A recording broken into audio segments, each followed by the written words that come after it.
Om Shanti. Question बहुत अच्छा है कि ईश्वर को क्यों याद करना चाहिए, भगवान को क्यों याद करना चाहिए, क्या याद करने से कुछ होता है? तो आंसर है ज़रूर याद करना चाहिए और मैक्सिमम याद करना चाहिए। 24 घंटे में जितना याद कर सकते हैं, 24 में 24 घंटे, और नहीं तो फिर सुविधाजनक है जितना याद कर सकते हैं। परमात्मा आपकी राह देख रहा है। कहते हैं ना, माँ गर्र का कल करीम उल रहीम। ओ दो पैर वाले, जरा देख प्रभु की ओर, वो तेरा इंतजार कर रहा है, तेरी याद में है। तू थोड़ा तो समझ, थोड़ा तो उसे याद कर। लेकिन हम ठहरे अभागे, याद नहीं करते। यादों से होगा क्या?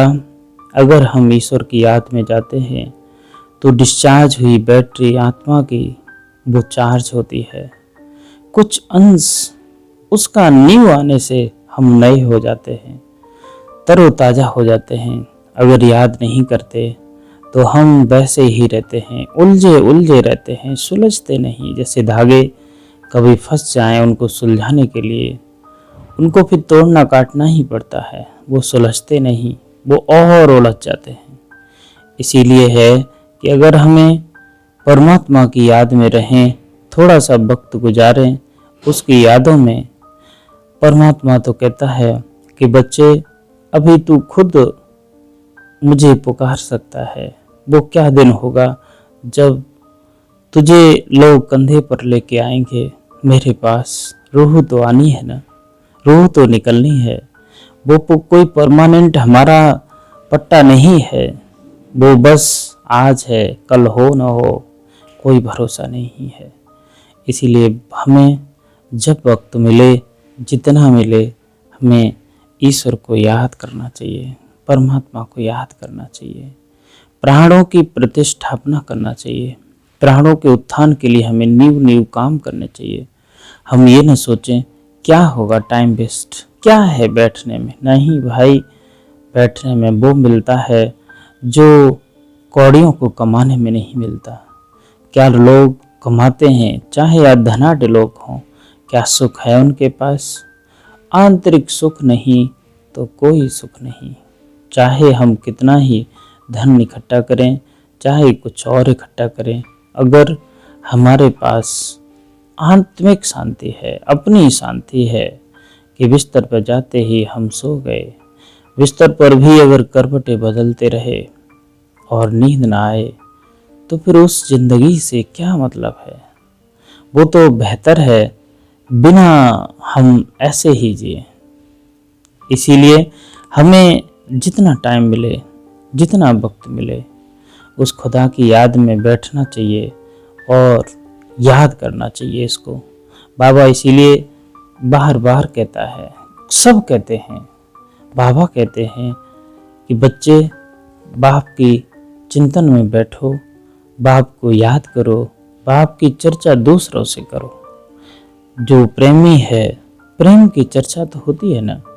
हम आजकल दुनिया के प्रेम की चर्चा तो सभी से करते हैं। अगर हम उस प्रेम की चर्चा उस प्यारे से करें या उस प्यारे से बताएं कि तुझे आज मैंने इतना याद किया, तूने क्या दिया मुझे, गिला शिकवा हम उससे करें, तो वो भी सोचेगा कि वाह मेरे बच्चे, मैंने तुझे जो भी दिया है शायद तेरे लिए कम है, लेकिन मैं यही सोचता हूँ कि तुझने मुझे याद तो किया, परमात्मा को हमने याद तो किया। लेकिन आज की दुनिया बहुत विलक्षण है, बहुत विपरीत है। बाबा कहते हैं तुम बाप के पास आए हो रिफ्रेश होने, बाप और बरसे को याद करो तो सदा रिफ्रेश रहेंगे। प्रश्न है कि समझदार बच्चों की निशानियां क्या होंगी? कौन है समझदार आखिर इस दुनिया में? वो समझदार है जो आत्मचिंतन करता है, स्वचिंतन में लीन रहता है। स्वचिंतन से ही आविष्कार होते हैं। आइंस्टीन हुए, बैठते थे, सोचते थे, वो कहाँ से कहाँ कितने आविष्कार करके गए, लोगों को नया जीवन देके गए हैं, उससे कितने आज काम हो रहे हैं। बाबा कहते हैं जो समझदार है उन्हें अपार खुशी होगी, अगर खुशी नहीं तो बुद्धू हैं। समझदार अर्थात पारस बुद्धि बनने वाले वह दूसरों को भी पारस बुद्धि बनाएंगे। कहते हैं ना, जैसी संगत बैठी वैसे ही फल दी। अगर हम प्रभु की संगत में रहते हैं, उसका चिंतन करते हैं, तो उसकी समझ आएगी और हम अच्छे से अच्छे होते जाएंगे। इस पतित दुनिया का बुद्धि से संन्यास कर पुरानी देह और देह के संबंधों को भूल अपनी बुद्धि पाप और स्वर्ग तरफ लगानी है।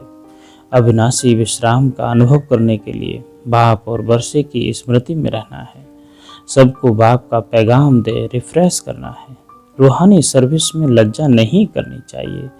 ईश्वर की याद, ईश्वर के काम में कैसी लज्जा, वो तो परमात्मा का काम है ना।